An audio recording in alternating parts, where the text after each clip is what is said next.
آمنت باللہ صدق اللہ والمولانا العظیم وبلغنا رسولہ النبی الامین المتین المعین السراج الکریم ونحن على ذلك لمن الشاہدین والشاکرین والحمد للہ رب العالمین۔ معین الدین حسن عالم پناہ بسوئے ما غریباں یک نگاہ سرورہ شاہ کریمہ دستگیرہ اشرفہ حرمت روح پیغمبر یک نظر کن سوئے ما سایہ جملہ مشائخ یا خدا ہم پر رہے میرے پیر و مرشد انفاس الحسن کے واسطے۔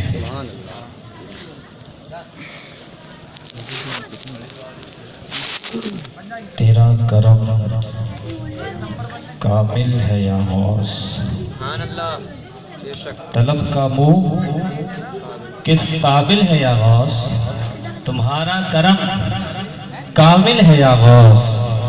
صحابیت ہوئی اور پھر تابعیت، صحابیت ہوئی اور پھر تابعیت، بس آگے قادری منزل ہے یا غوث، بس آگے قادری منزل ہے یا غوث۔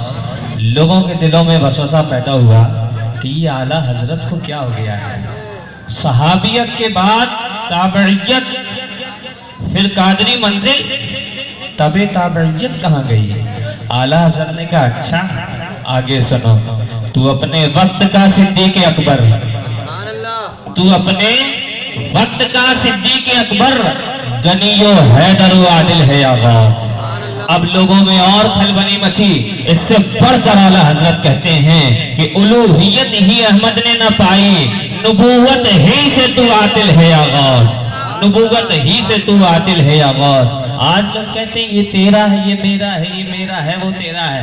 اعلیٰ حضرت بتاتے ہیں کیا کس کا ہے؟ تیرا چڑیاں، تیرا دانا، تیرا پانی، تیرا میلہ تیری محفل ہے یا غوث، تیرا میلہ تیری محفل ہے یا غوث۔ ولی کیا مرسل آئیں خود حضور آئیں، ولی کیا مرسل آئیں خود حضور آئیں، وہ تیری باز کی محفل ہے یا غوث، وہ تیرے باز کی محفل ہے یا غوث۔ آئیے سب سے پہلے گنبد خضرا کے والے آقا کی بارگاہ میں لو لگائیے۔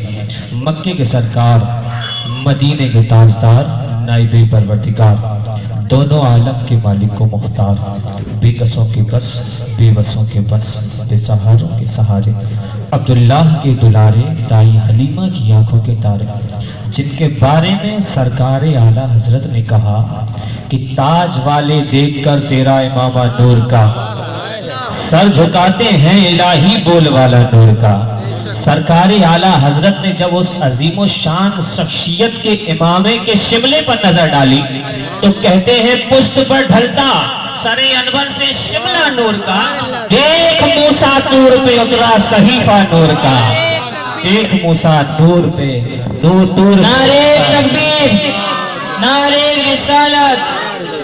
اس نبی ہاشمی کی بارگاہ میں درود پاک پڑھیں گے جن کے بارے میں اعلیٰ حضرت نے کہا واہ کیا مرتبہ، واہ کیا جود و کرم ہے شہ بطحہ تیرا، نہیں سنتا ہی نہیں مانگنے والا تیرا۔ میں تو مالک ہی کہوں گا کہ ہو مالک کے حبیب، یعنی محبوب و محب میں نہیں میرا تیرا۔ وہ سرکار اعلیٰ حضرت جس نے حضور تاجدار مدینہ کی ذات پر نظر ڈالی تو اپنی قلم سے لکھنے پر عاجز ہو گئے کہ دل سمجھ سے بڑا ہے مگر یوں کہو گنجائے راز وحدت پہ لاکھوں سلام۔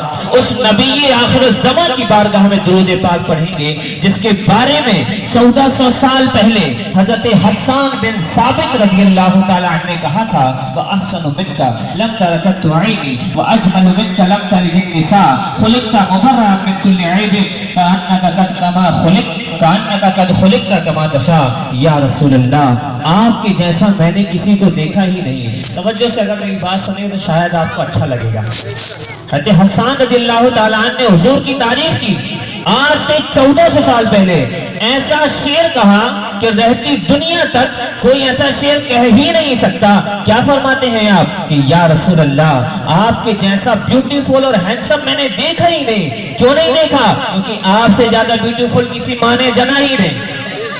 آپ سے زیادہ بیوٹیفل کسی ماں نے جنا ہی نہیں، اور جنتی بھی کیسے کہ یا رسول اللہ آپ تو بے عیب پیدا ہوئے ہیں اور ویسے پیدا ہوئے ہیں جیسا کہ آپ پیدا ہونا چاہ رہے تھے، ویسے پیدا ہوئے ہیں جیسا آپ پیدا ہونا چاہ رہے تھے۔ اب اپنی عقلوں کو حاضر کیجئے اور میری بات سمجھنے کی کوشش کیجئے۔ حضرت حسان نے کہا کہ آپ سے زیادہ خوبصورت میں نے کسی کو دیکھا ہی نہیں، تو کیا یہ حضرت حسان کا دعویٰ صحیح ہے؟ کیونکہ حضرت حسان تو حضور کے دور میں تھے۔ حضرت حسان نے یوسف علیہ السلام کو نہیں دیکھا، حضرت حسان نے آدم علیہ السلام کو نہیں دیکھا، حضرت حسان نے موسیٰ علیہ السلام کو نہیں دیکھا، تو پھر اتنا بڑا دعویٰ کیسے کر دیا کہ آپ سے خوبصورت کسی ماں نے نہیں جنا، آپ سے زیادہ خوبصورت کوئی ہو ہی نہیں سکتا؟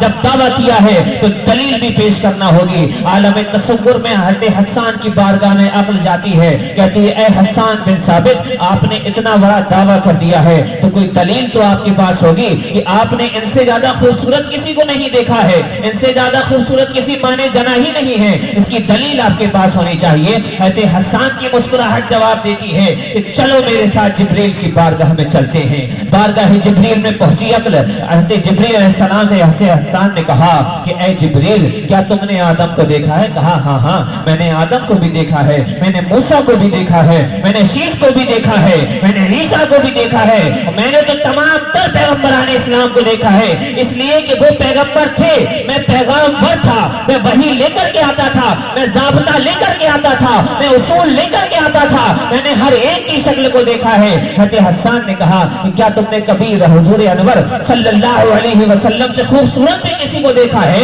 حضرت جبریل کہتے ہیں قلبت الارض مشارقها ومغاربها لم اجد رجلا محمد صلی اللہ تعالی علیہ وسلم۔ اے حسان بن ثابت، میں نے زمین کو الٹ پلٹ کر کے دیکھ لیا، مشرق کو پلٹ کر دیکھا، مغرب کو پلٹ کر کے دیکھا، لیکن آپ سے محمد صلی اللہ علیہ وسلم کے جیسا شخص کسی کو نہیں پایا۔ حضرت حسان کا اس دعویٰ اور یہ اس سیگے کا استعمال کرنا قلبہ یقلب التقلیب کا پاور بولتا ہے کہ صرف زمین کو پلٹ کر نہیں دیکھا گیا، بلکہ اللہ پاک نے جتنے سیارے پیدا کیے ہیں جبریل علیہ السلام نے ہر ایک کو پلٹ کر کے دیکھا۔ اب اس پر سوال پیدا ہوتا ہے کہ آبادی تو زمین کے اوپر ہے، چاند کو پلٹ کر دیکھنے کی کیا ضرورت تھی؟ تمام سیاروں کو پلٹ کر دیکھنے کی کیا ضرورت تھی؟ عقل جواب دیتی ہے ہو سکتا تھا آنے والی دنیا جب ماڈرن ایج کی طرف بڑھ رہی ہوگی تو کچھ سائنٹسٹ قسم کے لوگ کبھی ایلین کا چہرہ ہمارے سامنے لا کر یہ نہ کہنے لگے کہ یہ تمہارے نبی سے خوبصورت ہے، یہ تمہارے نبی سے اچھا ہے۔ اسے جبریل نے جب کو بھی پلٹ کر دیکھ لیا، پلوٹو کو بھی پلٹ کر دیکھ لیا، چاند کو پلٹ کر دیکھ لیا، سورج کو پلٹ کر کے دیکھ لیا، زمین کو بھی پلٹ کر دیکھ لیا۔ ایک اور سوال پیدا ہوتا ہے، لوگ تو زمین کے اوپر ہیں، زمین کو پلٹنے کی کیا ضرورت تھی؟ آج تک کسی شریعت میں ایسا نہیں آیا کہ زمین کے اندر بھی لوگ آباد ہو، پھر زمین کو پلٹ کے دیا جبریل علیہ السلام نے۔ اس سوال کی اور ان کے اس جواب کی ترجمانی 1400 سال کے بعد بریلی کی سرزمین میں بیٹھا ہوا اپنی ٹوٹی چٹائی پر بیٹھ کر حسن و جمال کی سیرت پر اور حسن و جمال کی چھاتی پر آخری تیر ٹھوکتے ہوئے یہ کہتا ہے کہ یہی بولے سدرا والے چمنے جہاں کے تھالے سبھی میں نے چھان ڈالے تیرے پائے پر۔ نعرہ تکبیر، نعرہ رسالت، مسلک اعلیٰ حضرت علماء اہل سنت۔ تجھے یک نے یک بنایا، اس نبی ہاشمی صلی اللہ علیہ وسلم کی بارگاہ بے کس فنا میں جس طریقے سے میں پڑھا ہوں آپ بھی سنجیدگی سے پڑھیے۔ الصلاۃ والسلام علیک یا رسول اللہ وعلی آلک واصحابک یا حبیب اللہ، الصلاۃ والسلام علیک یا نبی اللہ وعلی آلک واصحابک یا نور اللہ۔ اللہ کریم فرقان حمید میں ارشاد فرماتا ہے یا ایھا الذین آمنوا اتقوا اللہ، اے ایمان والو۔ کتنی خوشی کی بات ہے، اب پوری دنیا میں ہمیں کوئی ایمان والا مانے یا نہ مانے رب نے کہہ دیا ہے اے ایمان والو۔ جب ایمان والا کہہ ہی دیا تھا آگے بات بڑھانے کی ضرورت کیا تھی؟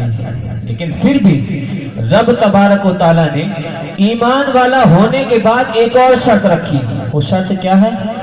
اتقوا اللہ، اللہ سے ڈرو۔ اب ہمیں سمجھ میں آ گیا کہ ایمان لانے کے بعد ایک شرط ہے، وہ شرط کیا ہے کہ اللہ سے ڈرو۔ اب بندہ اللہ سے بھی ڈرنے لگا، اللہ کا خوف بھی رکھ رہا ہے، خوف خدا میں نماز بھی پڑھ رہا ہے، عبادتیں بھی کر رہا ہے، ایمان والا بھی ہے، اس کے بعد پھر اللہ تبارک و تعالیٰ نے ایک شرط اور رکھی، وَكُونُوا مَعَ الصَّادِقِينَ، اور سچوں کے ساتھ ہو جاؤ۔ یہ شرط ایسی شرط ہے کہ اب تلاش کرنا ہوگی سچا ہے کون۔ ہر شخص کہتا ہے میں سچا ہوں، چاہے وہ دنیا دار ہو، چاہے دیندار ہو، چاہے وہ کسی بھی طبقے سے تعلق رکھتا ہو، تو اب ہمیں یہ سمجھنا ہے سچا ہے کون۔ جب تعریف قرآن پاک میں کی گئی وَكُونُوا مَعَ الصَّادِقِينَ، سچوں کے ساتھ ہو جاؤ، تو جو سچوں کا سردار ہے اس کا عالم کیا ہوگا، جسے دنیا عبد القادر جیلانی کے نام سے جانتی ہے۔ ہم تو ان کے ساتھ ہیں، ہم تو قادری گھرانے والے ہیں نا، وہ سمرقند ہو، بخارا ہو یا کہ ہو اجمیر، کون سی قسط پہ برسا نہیں جھالا تیرا، کون سی قسط پہ برسا نہیں جھالا تیرا۔ ہم تو قادری منزل پہ پہنچنے والے ہیں، ہم تو ایسے سچے کا دامن تھام چکے ہیں کہ جس کے آگے کوئی سچا نظر نہیں آتا، وہ سچا کہ جس کے دامن سے ہم وابستہ ہو گئے، وہ سچا خود کہتا ہے کہ اگر کوئی شخص عشاء کے وقت میں میرا نام لے تو اس سے پہلے مغرب میں اس کا نام لے چکا ہوتا ہوں۔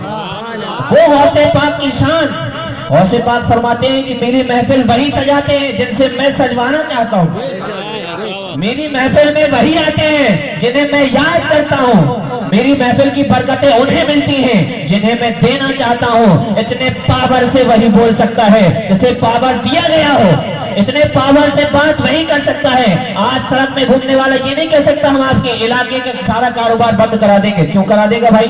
تیرے دم ہے بند کرانے کی، لیکن پاور ہوگا تو وہ کاروبار بھی بند کرا دے گا، اس لیے کہ وہ نہیں بول رہا ہے، اس کے اندر جو پاور ہے وہ پاور بول رہا ہے۔ غوث پاک کہتے ہیں کہ اگر میں چاہ لوں تو پوری دنیا کا کھانا پینا بند کر سکتا ہوں۔ سورج کی اوقات نہیں کہ وہ بغیر مجھ سے پوچھے نکل سکے۔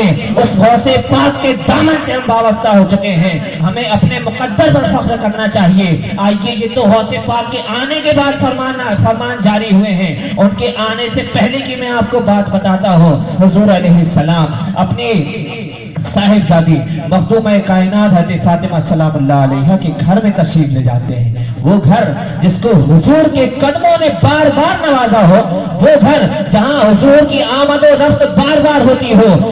ایک بار حضور سدرہ پر گئے تھے، عرش اعظم آج تک فخر کر رہا ہے۔ وہ فاطمہ الزہرا کا گھر جہاں حضور بار بار آتے جاتے تھے، وہ گھر تو ایسا گھر ہے جس پہ عرش اعظم کو بھی ناز ہے کہ اس گھر کی قسمت کتنی اچھی ہے کہ حضور علیہ السلام کی آمد و رفت بنی ہوئی ہے۔ حضور علیہ السلام تشریف لے جاتے ہیں۔ حضرت فاطمہ الزہرا کے دونوں صاحبزادے حضرت حسن حضرت حسین رضی اللہ تبارک و تعالی عنہما موجود ہیں۔ حضور کی عادت کریمہ تھی، وہ اکثر امام حسین کو زیادہ پیار کیا کرتے تھے۔ ایسا ہوتا بھی ہے فطری طور پر کہ گھر میں جو بچہ چھوٹا ہوتا ہے اسے زیادہ پیار کیا جاتا ہے۔ حضرت امام حسین کو زیادہ پیار ملتا تھا، امام حسن کو تھوڑا کم پیار ملتا تھا۔ لیکن جب آج حضور کے آپ نے حضرت فاطمہ الزہرا کے حجرے میں داخل ہوئے ہیں تو آپ نے امام حسین کو بوسہ نہیں دیا، نہ ہی امام حسین کو گود میں اٹھایا ہے۔ امام حسن کو گود میں اٹھاتے ہیں، گود میں اٹھانے کے بعد آپ کی پیشانی مبارک پر بوسہ دیتے ہیں، آپ کے کافوری لبوں پر بوسہ دیتے ہیں، آپ کے حلقوں پر بوسہ دیتے ہیں۔